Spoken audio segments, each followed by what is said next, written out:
वक्रतुंड महाकाय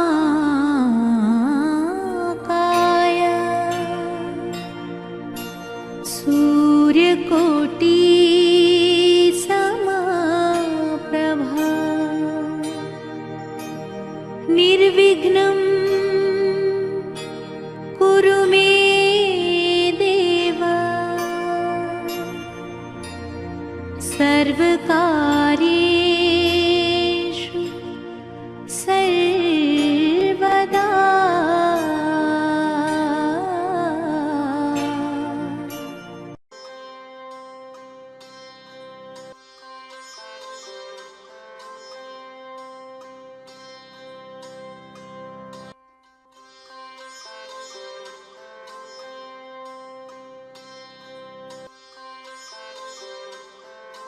ओडिया विषय रे हमें जहाँ आलोचना करते आज पुणी थे ता विषय में किसी कहबी।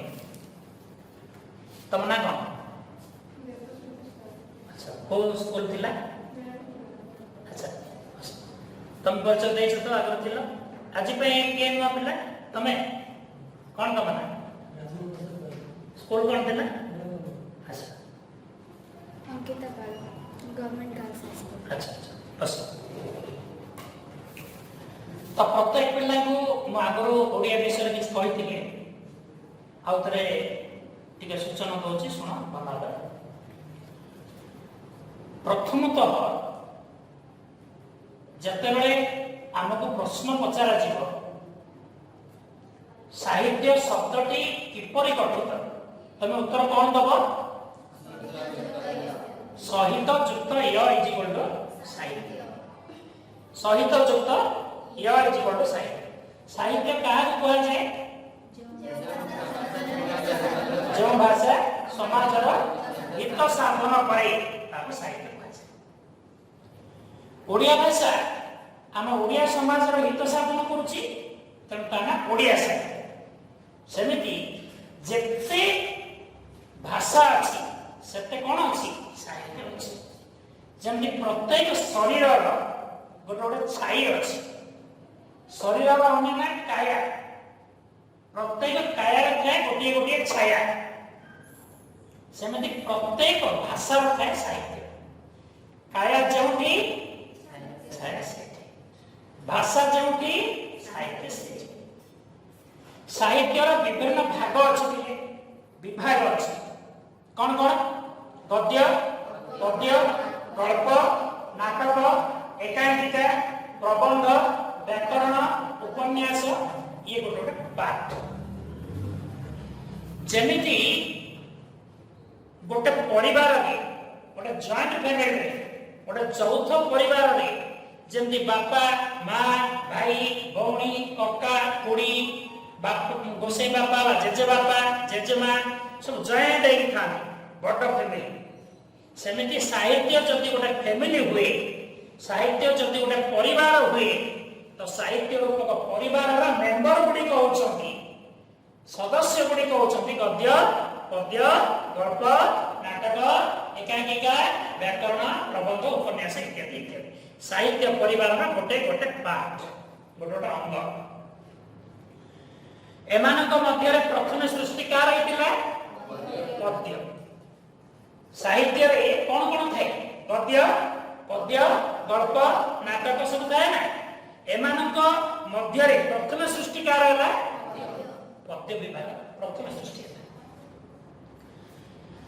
केउ कारण सृष्टि होला भी कुआ जायछि दुईटी कारण। पद्य दीटा कारण गोटे प्राकृतिक कारण पद्य सृष्टि होला सामाजिक कारण पद्य सृष्टि होला दुईटी कारण कहिछि आगु। ए संसार रे पिले ए सोशल रे ए समाज रे ए जगत रे तीन प्रकार लोक देखा जाते। दले होचंदी सोशल पर्सन दले होचंदी इमोशनल पर्सन। ओडिया रे कहले दले होचंदी सांसारिक व्यक्ति दले होचंदी भाव प्रवण व्यक्ति।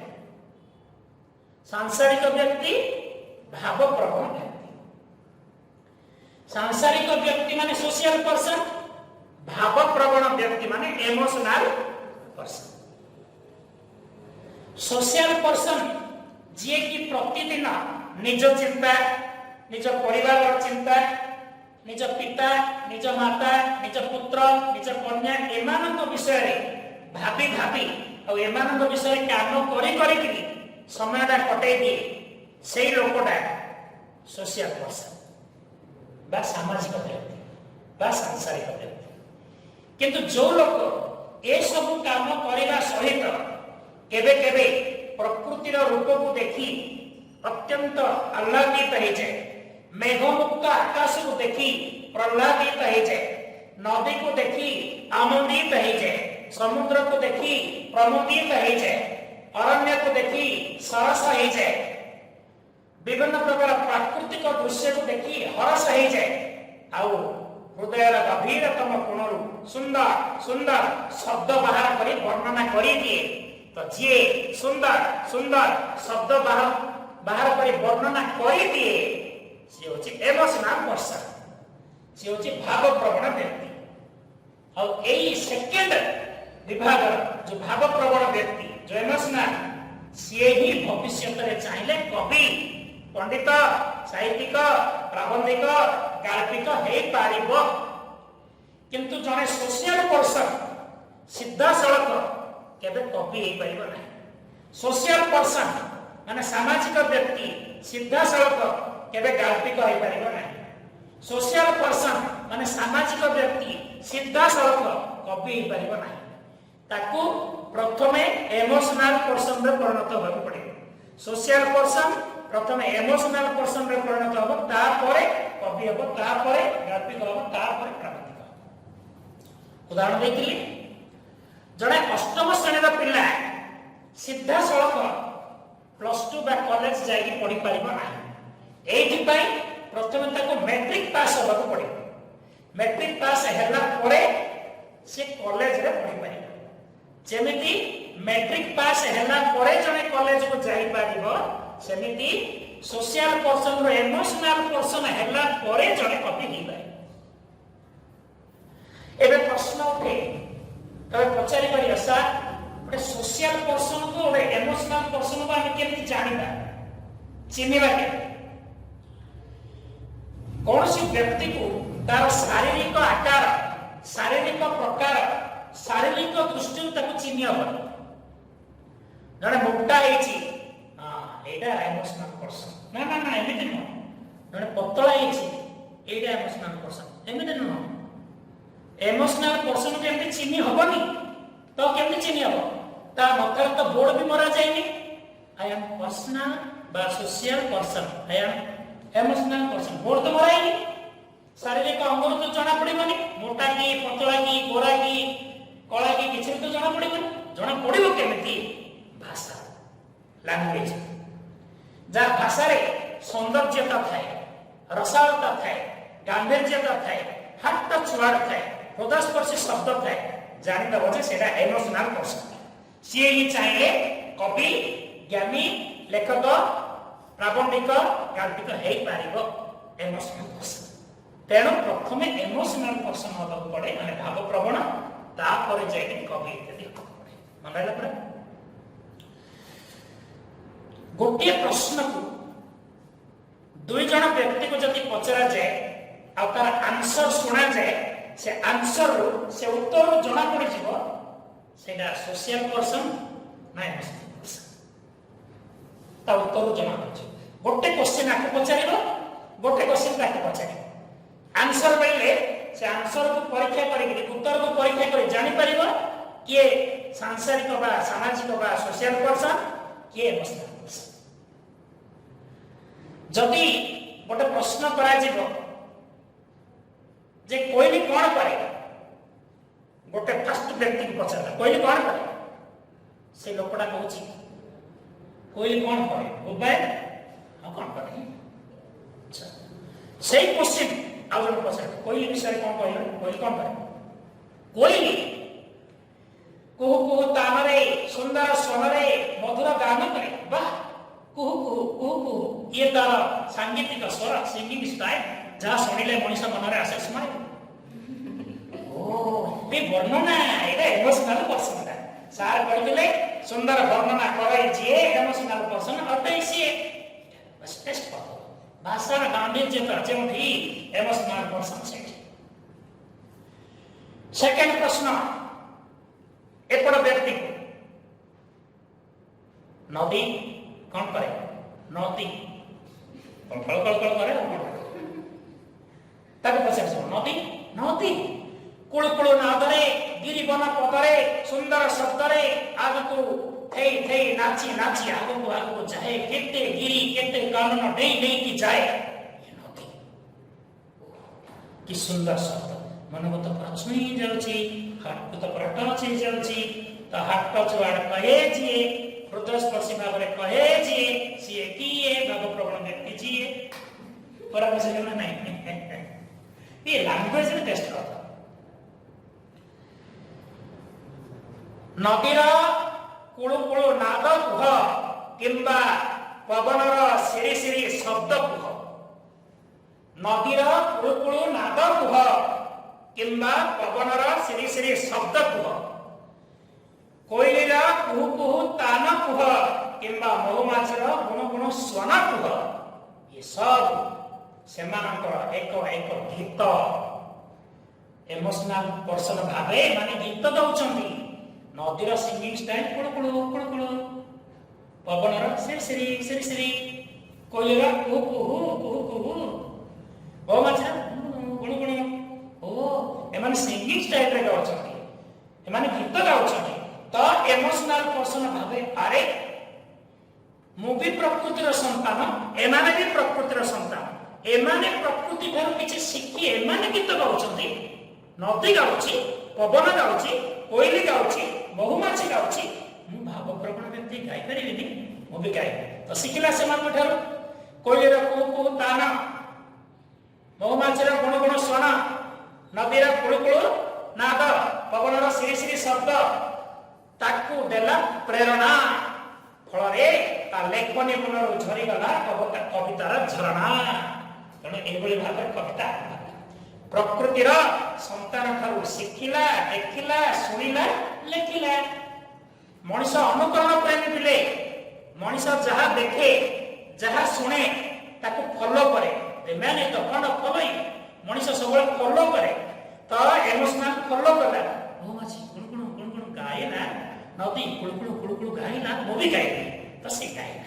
ତେଣୁ ମଣିଷ ହଉଛି ଅନୁକରଣ ପ୍ରେମୀ ଇମୋସନାଲ ପର୍ସନ ଅନୁକରଣ କରିକି ପ୍ରକୃତିର ସନ୍ତାନ ମାନଙ୍କୁ ଶିଖିକିରି ଗାଇଲା। ତେଣୁ ଇଏ ହଉଛି ପ୍ରାକୃତିକ କାରଣ କବିତା ତିଆରି ହେବାର ନ୍ୟାଚୁରାଲ କାଜ ପ୍ରାକୃତିକ କାରଣ। ସେକେଣ୍ଡ କବିତା ତିଆରି ହେବାର କବିତା ସୃଷ୍ଟି ହେବାର ଦ୍ୱିତୀୟ କାରଣ ନାଁ ସାମାଜିକ କାରଣ ସୋସିଆଲ କାଜ। ଫାର୍ଷ୍ଟଟା ନ୍ୟାଚୁରାଲ କାଜ ପ୍ରାକୃତିକ କାରଣ କହିଲେ ଏବେ ବୁଝିଗଲ ପରେ। ଦ୍ୱିତୀୟ ସାମାଜିକ କହିଥିଲି ସେଦିନ ପୁଣି କହୁଛି ପରିବାରରେ ଯଦି କୌଣସି ଝିଅ ଥାଏ ତ ସେ ଝିଅ ପରିବାରର ଗୋଟେ ଅଳଙ୍କାର ଅଟେ। ଝିଅ ନଥିଲେ ଘର ସୁନ୍ଦର ନାହିଁ। ମନ୍ଦିରରେ ସବୁ ଥିବେ ଦେବତାଙ୍କର ମୂର୍ତ୍ତି ନଥିବ ମନ୍ଦିର ବେକାର। ତରକାରୀରେ ସମସ୍ତ ମସଲା ଥିବ ଲୁଣ ନଥିବ ତରକାରୀ ବେକାର। ଗାଡି ସୁନ୍ଦର ହେଇଥିବ ପେଟ୍ରୋଲ ନଥିବ ଗାଡି ବେକାର। ଘରେ ବହୁତ ଧନ ସମ୍ପତ୍ତି ଭର୍ତ୍ତି ହେଇଥିବ ଝିଅଟେ ନଥିବ ଘର ବେକାର। ଅଳଙ୍କାର ଅଛି ଝିଅ କନ୍ୟା। ତେଣୁ କନ୍ୟାଟି ଯେତେବେଳେ ବଡ ହୁଏ ବିବାହ ବୟସ ଆସେ ସେତେବେଳେ ବାପା ମା ତାକୁ ଅନ୍ୟ ଘରକୁ ବାହା କରିକି ପଠେଇ ଦିଅନ୍ତି। ବିବାହ ଦିନ ଯୋଉ ବିଦାୟକାଳୀନ ବେଳା ଆସେ ବାପାକୁ ଛାଡି ମାଙ୍କୁ ଛାଡି ସାଙ୍ଗସାଥୀକୁ ଛାଡି ସିଏ ଯାଏ ସେତେବେଳେ ସେ କାନ୍ଦେ। କାନ୍ଦି କାନ୍ଦି କିଛି କହେ କହି କହି କିଛି କାନ୍ଦେ। କାନ୍ଦି କାନ୍ଦି କହିଲେ କିମ୍ବା କହି କହି କାନ୍ଦିଲେ ସେ ଗୋଟେ ଗୀତର ଧାରା ହେଇଯାଏ ସିଙ୍ଗିଂ ଷ୍ଟାଇଲ।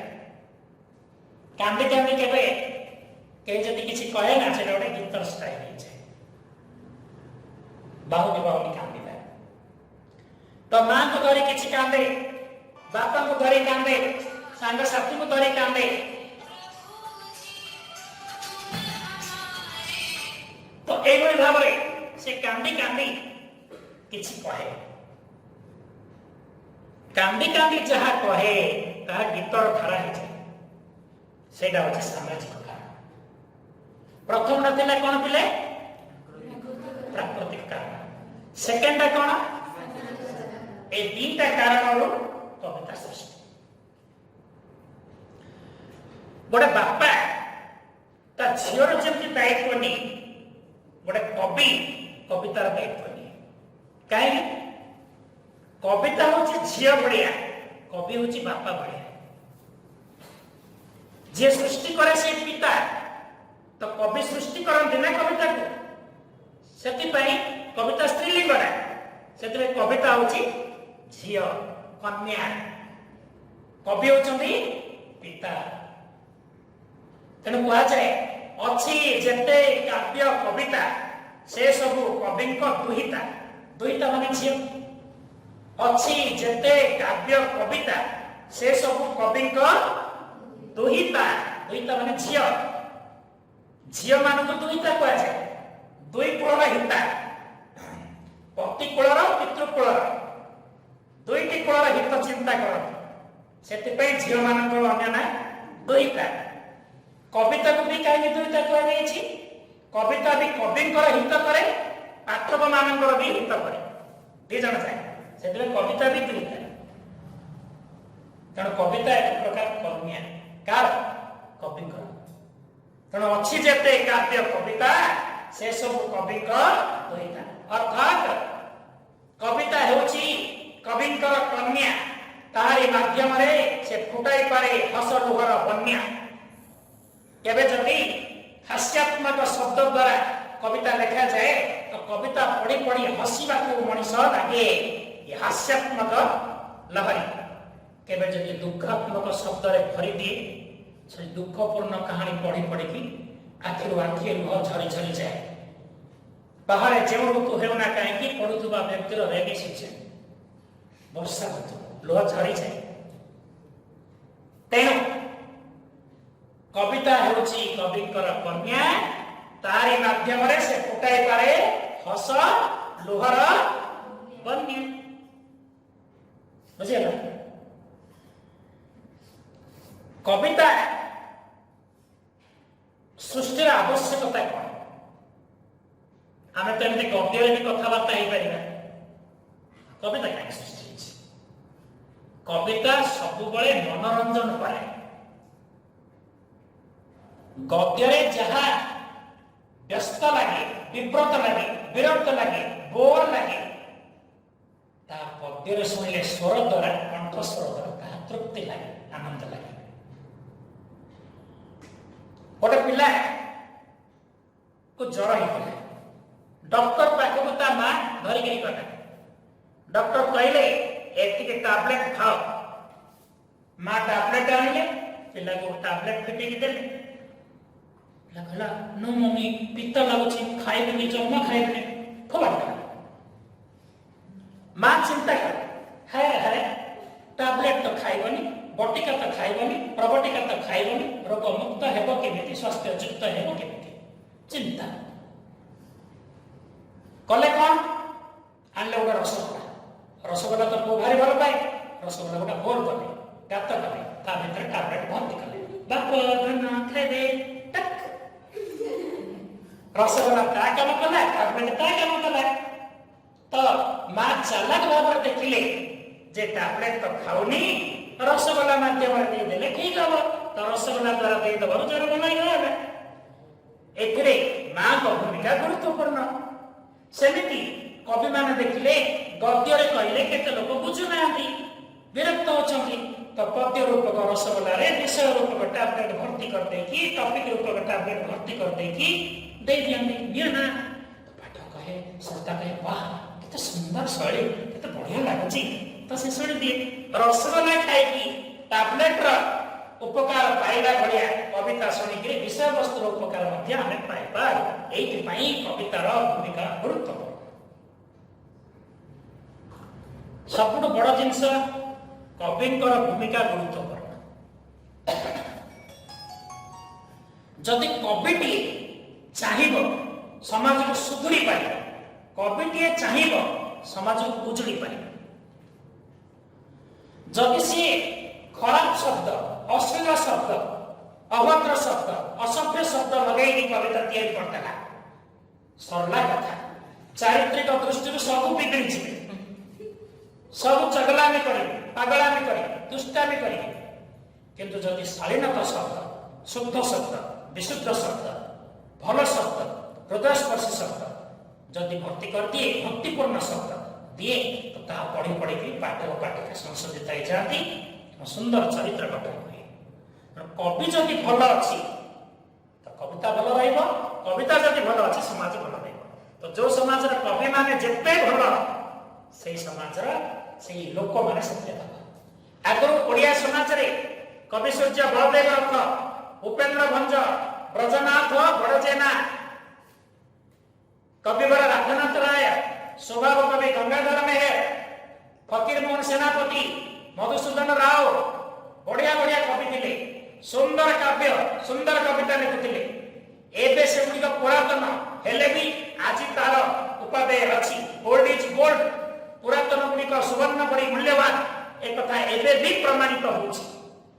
कहीं गलानी केते जुग ना से कवि तांको शरीर माटी रे मिसी गला, रही पद चिन्ह, रही प्रमाण, रही शब्द, रही कविता, रही भाषा, रही स्वर, रही छंद, से गुड़िक आज भी आमको साहस हो से भाया कवि बंदनीय। किंतु एबे गणे दूषित कवि आसी पहुंचले जो माने के दूषित शब्द लिखुं। तेणु देख किसी गीत जो वर्तमान प्रचारित होछि से दी दिन 4 दिन 8 दिन 10 दिन मासे पर्यंत समाज रे गल चल पके दउछि।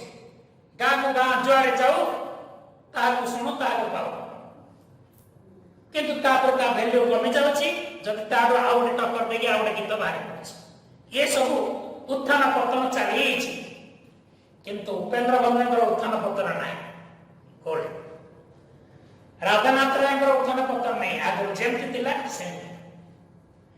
दीपटीए आलोकटीए और मणि रू भी आलोक बाहर।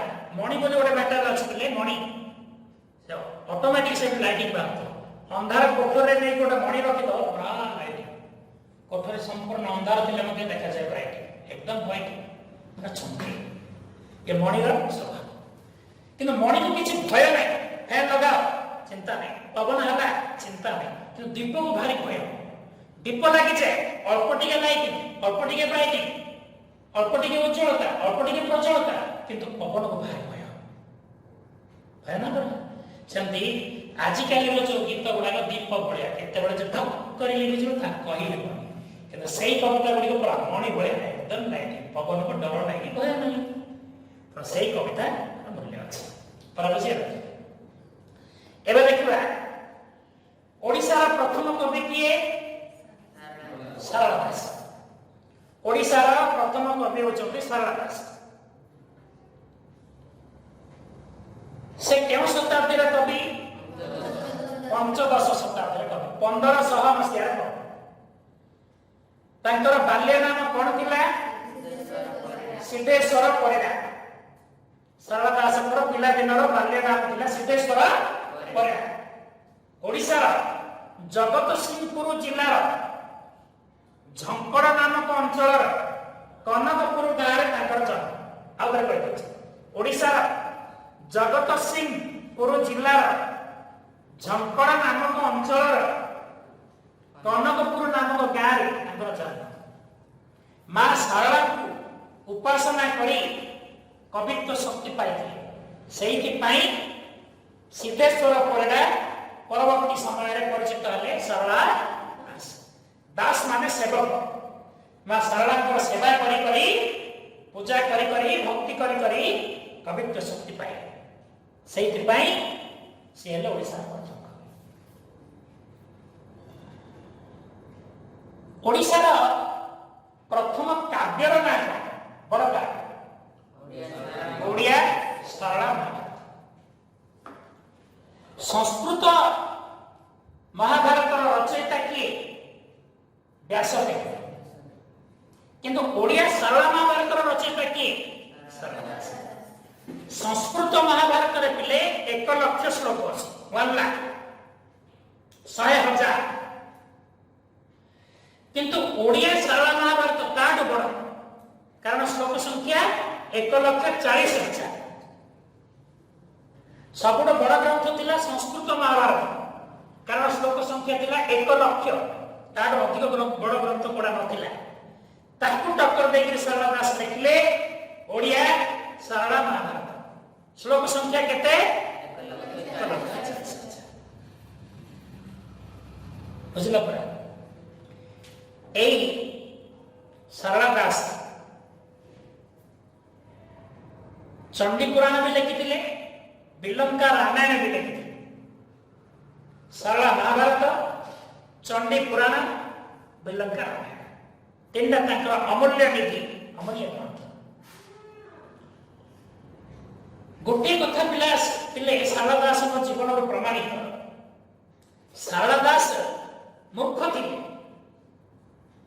थे किंतु तांको पाखर भक्ति थिला भक्तिर शक्ति थिला और विश्वास थिला जे से निज ऊपर प्रचंड विश्वास और मां को ऊपर सरला को ऊपर प्रचंड विश्वास रखिथिले निश्चित दिने मु पंडित हेबी किंतु तापे समय लागिला समय आसिला से समाज को पंडित हेकी कवि हेकी देखि पारे तांको जीवन रो आमे कोन शिखिले आमे भी जति उद्यम करिबा समय आसिले आमे भी सफलता पाइबा जने मूर्ख जाको वर्णमाला आसुनथिला और वर्णमाला किछि आसुनथिला अल्फाबेट जणा नथिला सी जदि मां कर भक्ति करी विराट पंडित होई पारला हमको तो किछि लेखा लेखि जणा ना आमे परिश्रम करी काई आगु जाई परिबा निश्चय जाई परिबा किंतु आजि काले रो विद्यार्थी माने कोन भावन आज जदि आमे परिश्रम कलो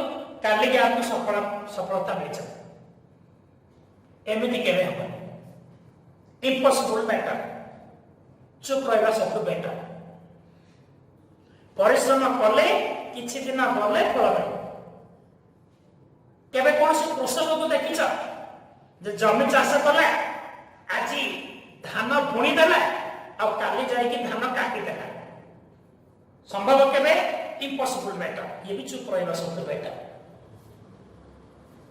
गोटे गछटे गोटे मंजी तुम लगे देल आंब गछटे और काली कह मंजी तुम खाली गछ ये तो गोटे फल दरकार तो खाली मत पणा संक्रांति आंब पणा करी गछ कह तथास्तु काली तुम आस फल दे संभव केबे ये भी इम्पॉसिबल मैटर चुप रहबा सब बेटर हबनी हाँ गछ लगे माने ता समय दरकार खाली पानी दे देला हबनी समय दरकार ता ऋतु आसले निश्चय फल पड़े कृषक मंजी बुणुची ता ऋतु आसले निश्चय फसल काटिब से तुम आज अध्ययन करुच ऋतु आसले रेजाल्ट फल निश्चय पाइब बुझछ ए कथा हम सरला दास जीवन ए पृथ्वी रे सब संभव समय अनुसार संभव जेपरि एबे कहली कोनोसी गछ को संगे संगे पानी देले फल धरे ना सेमिति कोनोसी सफलता आज कले काली की केबे मिले ना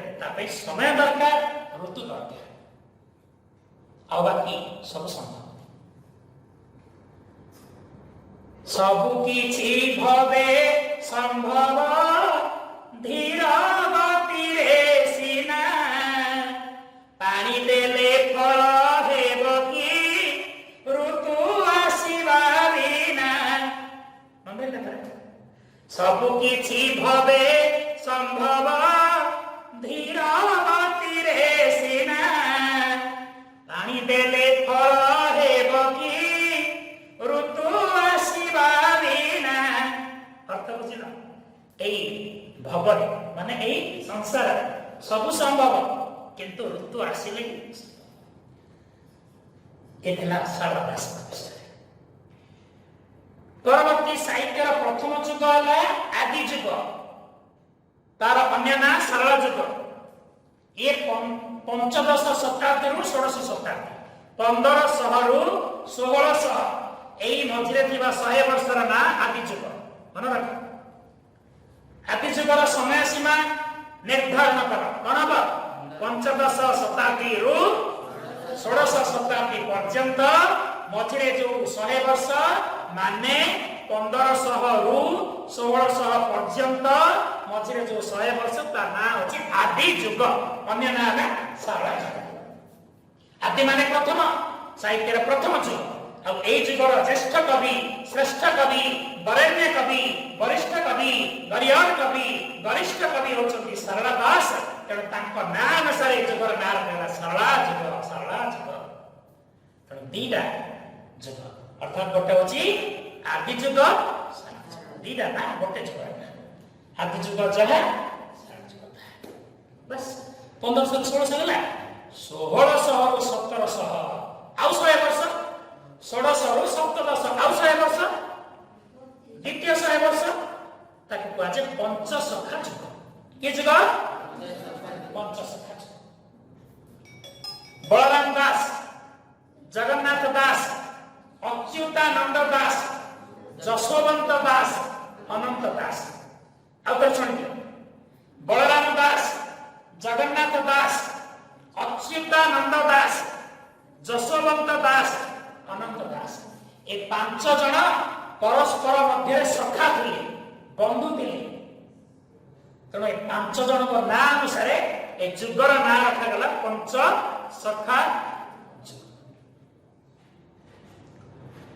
ए 5 जन जाक सब भक्तिमूलक कविता लिखे जगन्नाथ राम कृष्ण केवल भगवान कविता लिखे प्रकृतिर प्राकृतिक कविता नहीं सामाजिक कविता नहीं जातीय कविता नहीं अन्य कौन प्रकार कविता नहीं केवल भक्तिमूलक जेहेतु ए 5 जन जाक केवल ठाकुर लिखिले भक्ति लिखिले तेणु ए जुगर अन्य नाम भक्ति जुग पंचसखा जुगर अन्य नाम कौन थिला भक्ति जुग काई कारण पंचसखार कवि माने अर्थात ए कवि माने भक्तिमूलक काव्य कविता लिखिले तेणु तार नाम भक्ति जुग आ पंचसखा जुग बोली काई गेला कारण 5 जन सखा थे ताका नाम कौन थिला बलराम दास जगन्नाथ दास अच्युतानंद दास मन लगे बलराम दास ये ज्येष्ठ थे ए 5 जन भितर तापर क्रमानुसार जगन्नाथ दास तापर अच्युतानंद तापर जशोवंत तापर सब कनिष्ठ होचके तो ये थिला भक्ति जुग ता परवर्ती माने 1600 1700 एटा थिला भक्ति जुग बा पंचसखा जुग माने पकाओ तरी 1500 रु 1600 आदि जुग 1600 रु 1700 भक्ति जुग बा पंचसखा जुग 1700 रु 1800 ये रीति जुग ये रीति जुग आर आवडिया ना अलंकार जुग आर आवडिया ना भंज जुग रीति जुग इज इक्वल टू अलंकार जुग इज इक्वल टू भंज जुग एकटा तीनटा रीति जुगर समय सीमा निर्धारण कर 1700 रु 1710 अष्टादश रीति जुगर अन्य ना कोन निर्दिष्ट नियम करा गला ए जुगर कवि माने नीति नियम अनुसार कविता लिखले मन इच्छा लिखि पारले नाही तेणु ए जुगर ना रीति जुगर तमे दशम श्रेणी रे जो अलंकार छंद पढुथिलो अनुप्रास जनक श्लेष उपमा व्यतिरेक सब पढुथिलो सेई गुडा अनेक छंद अछि ओडिया सेई छंद बा अलंकार को प्रयोग करिगिरी ए माने काव्य कविता लिखुथिले सेति पई ए जुगर आउरे ना हला अलंकार जुग एवं ए अलंकार जुगर ज्येष्ठ कवि श्रेष्ठ कवि होचंती उपेंद्र तेणु उपेंद्र भंजनकर नाम अनुसार ए जुगर अन्य ना हला भंज जुग ए जुगरे भंज जुगर प्रमुख कवि होचंती उपेंद्र कवि सम्राट आउ जने कवि अछंती ए जुगर कवि सूर्य गणदेव ग्रंथ आउ जने अछंती भक्त कवि दीनकृष्ण दास आउ जने अछंती ब्रजनाथ बड़चेना चारि जन केई का कम किंतु श्रेष्ठ पद पाइछन्ति किए उपेन्द्र भंज आउ तो सुनिए उपेन्द्र भंज रीतिजुगर 4 जन वरिष्ठ कविंकर नाम लेख उपेन्द्र भंज कवि सम्राट उपेन्द्र भंज कवि सूर्य बलदेव रथ भक्त कवि दीनकृष्ण दास ब्रजनाथ बड़जेना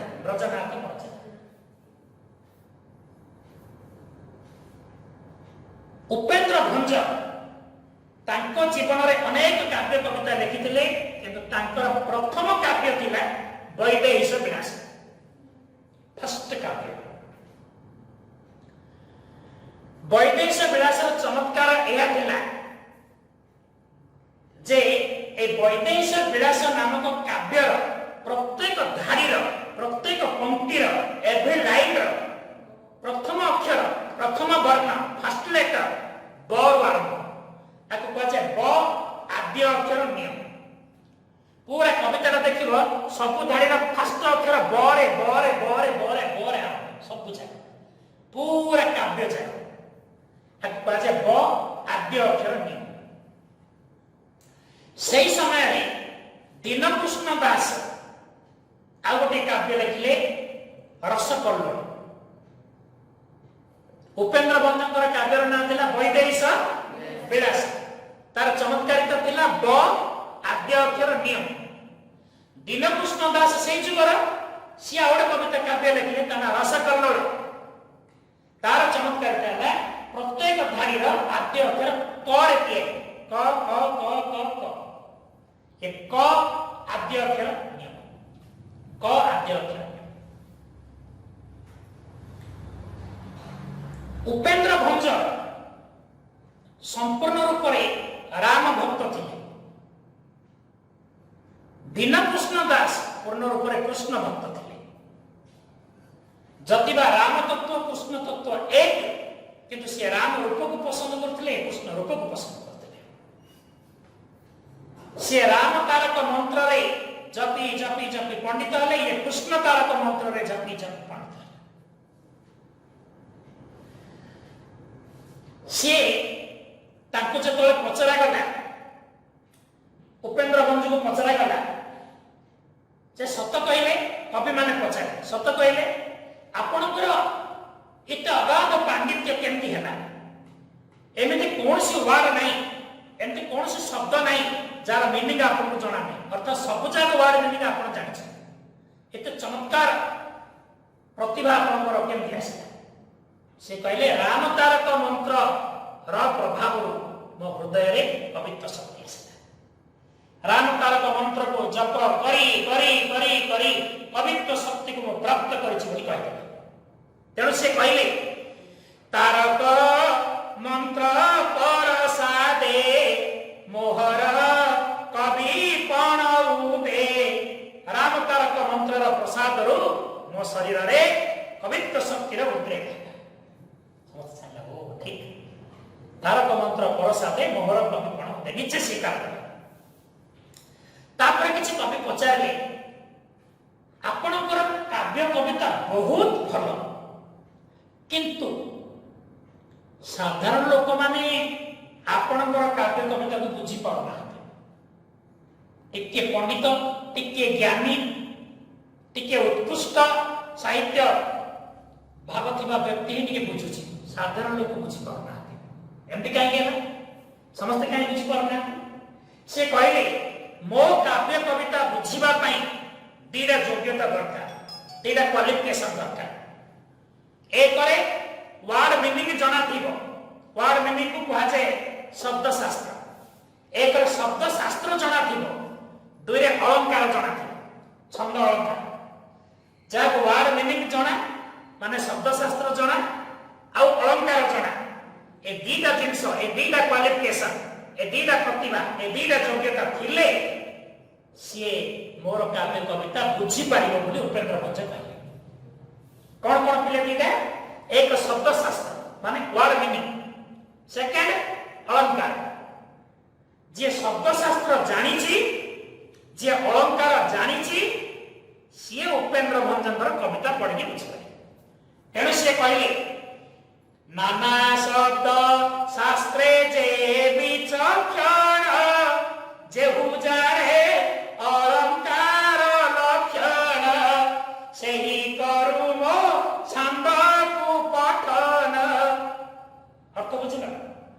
नाना शब्द शास्त्रे जे विचक्षण शब्द शास्त्र माने वर्ड मीनिंग जे नाना प्रकार वर्ड मीनिंग जानी छी विचक्षण छी सेकंड रे नाना शब्द शास्त्रे जे विचक्षण जेहु जाने अलंकार लक्षण सेही करुम छंद को पठन जे नाना शब्द शास्त्र जानी छी माने वर्ड मीनिंग जानी छी अलंकार जानी छी से लोकटा मोर पढिले ताको भल लागे जति शब्द शास्त्र जानी छी माने वर्ड मीनिंग जानी छी एवं अलंकार जानी छी तबे से लोकर ना रसिक काव्य रसिक जति शब्द शास्त्र जानिनी अलंकार जानिनी तो से लोकर ना अरसिक बा बेरसिक रसिक लोक मानकु मो काव्य कविता अमृत भरिया लागिबो पीयूष भरिया लागिबो आ बेरसिक जाको अरसिक जाको विष भरिया लागिबो मो काव्य कविता तेणु जे जानी छी शब्द शास्त्र वर्ड मीनिंग आ अलंकार से किए रसिक जे जानिनी से किए अरसिक बा बेरसिक रसिक लोक केमति लागिबो पीयूष भरिया अमृत भरिया अरसिक लोक केमति लागिबो विष भरिया रसिक जन मानंकु पीयूष अरसिक गरण सदृश अर्थ बुझिए रसिक जन मानंकु पीयूष पीयूष माने रसिक लोक मानकु उपेंद्र बंधुकर काव्य कविता पीयूष अमृत भलिया लागे अरसिक गरण सदृश अरसिक लोक मानकु केमते लागिबो विष भलिया लागे पूरा बुझिए तो उपेंद्र भंजक पर्यंत अर्थात आमे संपूर्ण रूप रे এই সপ্তদশ শতাব্দী পর্যন্ত বা ঋতুযুগ পর্যন্ত আজ পড়িলে এবে মোর প্রশ্ন সমস্ত চুপচাপ রহিব উত্তর দেব তো জনা পড়িব তুমি ঠিক রে শুনুছ কি না বাকি ভিডিও জরিয়ারে যে মানুষ যাଉଛି ଆମ କାର୍ଯ୍ୟକ୍ରମ ସେମାନେ ମଧ୍ୟ ଶୁଣିବେ ଏବଂ ନିଜେ ନିଜେ ଯଦି ଉତ୍ତର ଦେଇପାରିବେ ତ ମୋ କଥା ଠିକରେ ଶୁଣିଛନ୍ତି ବୋଲି ପ୍ରମାଣ କରିପାରିବେ ଏବେ ପ୍ରଶ୍ନ प्रथम प्रश्न साहित्य शब्दटी किपरि गठित बहुत बढ़िया उत्तर थिला सहित युक्त य इज इक्वल टू साहित्य साहित्य नामक शब्द रे य नामक प्रत्यय मिश्रण होई जो नूतन शब्दटी तैयारी हेछि ताना साहित्य द्वितीय प्रश्न साहित्य काहू कहा जाय बहुत बढ़िया उत्तर थिला जो भाषा समाज रा हित साधन करे ताको साहित्य कहा जाए साहित्यर विभिन्न विभाग गुड़िकर नाम लेख गद्य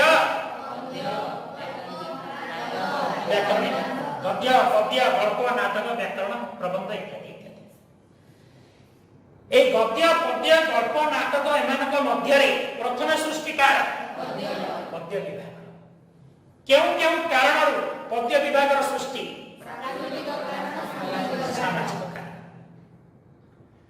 ओडिशा प्रथम कवि किए तांकर बाल्य नाम कोन थिला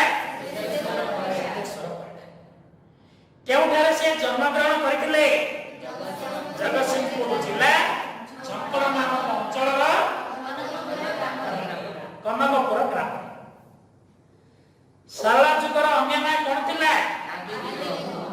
आदि जुगर समय सीमा निर्धारण कर पंचदश शताब्दी 16 बा 1516 ओडिया साहित्य रे द्वितीय जुगर ना कोन पंचसखा जुग पंचसखा जुगर समय सीमा निर्धारण कर 1617 पंचसखांकर नाम उल्लेख कर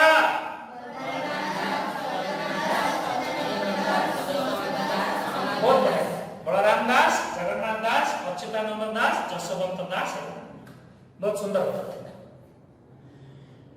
पंचसखा जुगर अन्य नामटी कौन भक्ति जुग कहीं कारण ए समय रे कवि माने भक्ति मूलक काव्य कविता रचना करथिले तेणु भक्ति जुग। तृतीय जुगर नाम कौन? रीति जुग। तार अन्य नाम कौन? अलंकार जुग। तार अन्य एक नाम कौन?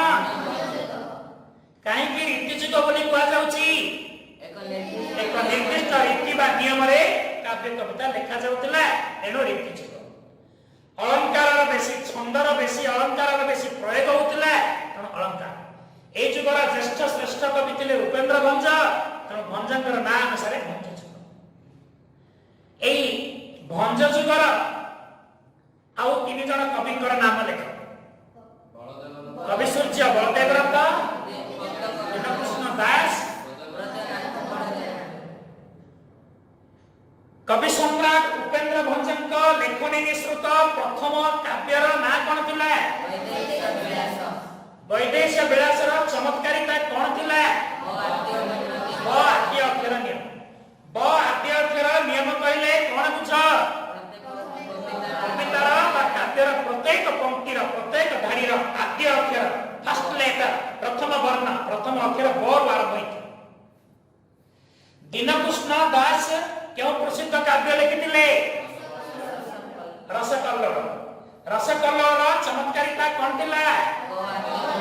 क आद्य अक्षर सबु धाड़ीर प्रथम अक्षरटी क क क क रे। के गणी पारिब आकाश तारा, के गणी पारिब बरसा धारा, के गणी पारिब सिंधु लहरी, के होई पारिब समुद्र पारी कृष्ण महिमा, के कही पारिब ताहार सीमा। सब जगह कर आरंभ देखिल धरला ना, के गणी पारिब के गणी पारिब के गणी पारिब कृष्ण सब क करे आरंभ। ये रसकल्लोल प्रथम छंदर प्रथम पंक्तिटा प्रथम पद्यटा प्रथम भागटा। एथर आज अध्यायर जहाँ बुझे दिया गला ता प्रश्न आकार रे पचराई दिया गला, समस्त उत्तर भी देइतल एवं निजे ठीक ढंग रे सुनिछ, एहर प्रमाण पाई गला। वीडियो माध्यम रे जो विद्यार्थी और विद्यार्थी बंधु माने देखुछंती से माने मध्ये सुंदर भाव श्रवण करथिबे, साहित्य श्रेणीर रस आस्वादन करथिबे। संपूर्ण भाव रे सुंदर और सावलील ढंग रे बुझाई दिया गला। हम समस्त एहा बुझिथिबो। समय स्रोत रे समस्त बंधा, प्रकृतिर नियम रे समस्त छंदा, समय रे ताळे ताळे आज श्रेणी को एई विराम दबा। परवर्ती संस्करण आगामी अध्याय। समस्त को हृदय गभीरतम धन्यवाद। जय जगन्नाथ।